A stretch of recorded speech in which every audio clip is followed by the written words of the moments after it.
Tatalino, paano mo malalaman yung asawa mo na nangangaliwa? Naku, medyo malala na problema yan.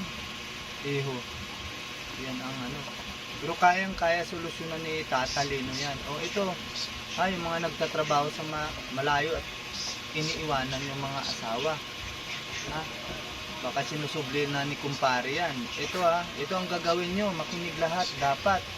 Dahil solusyonan natin yung problema na yan. Ha?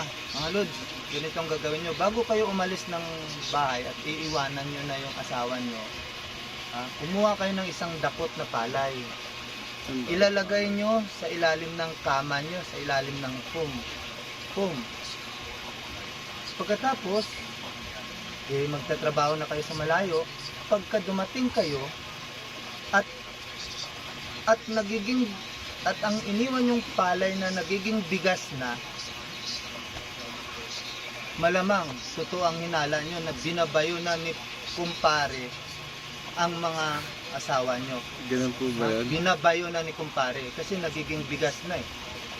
Kung nagiging palay pa siya, tamang hinala ka lang.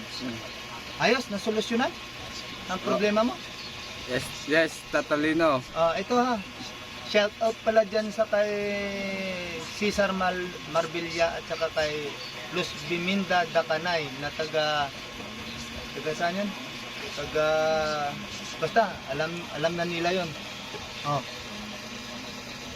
Ayos Okay, na guys. Guys.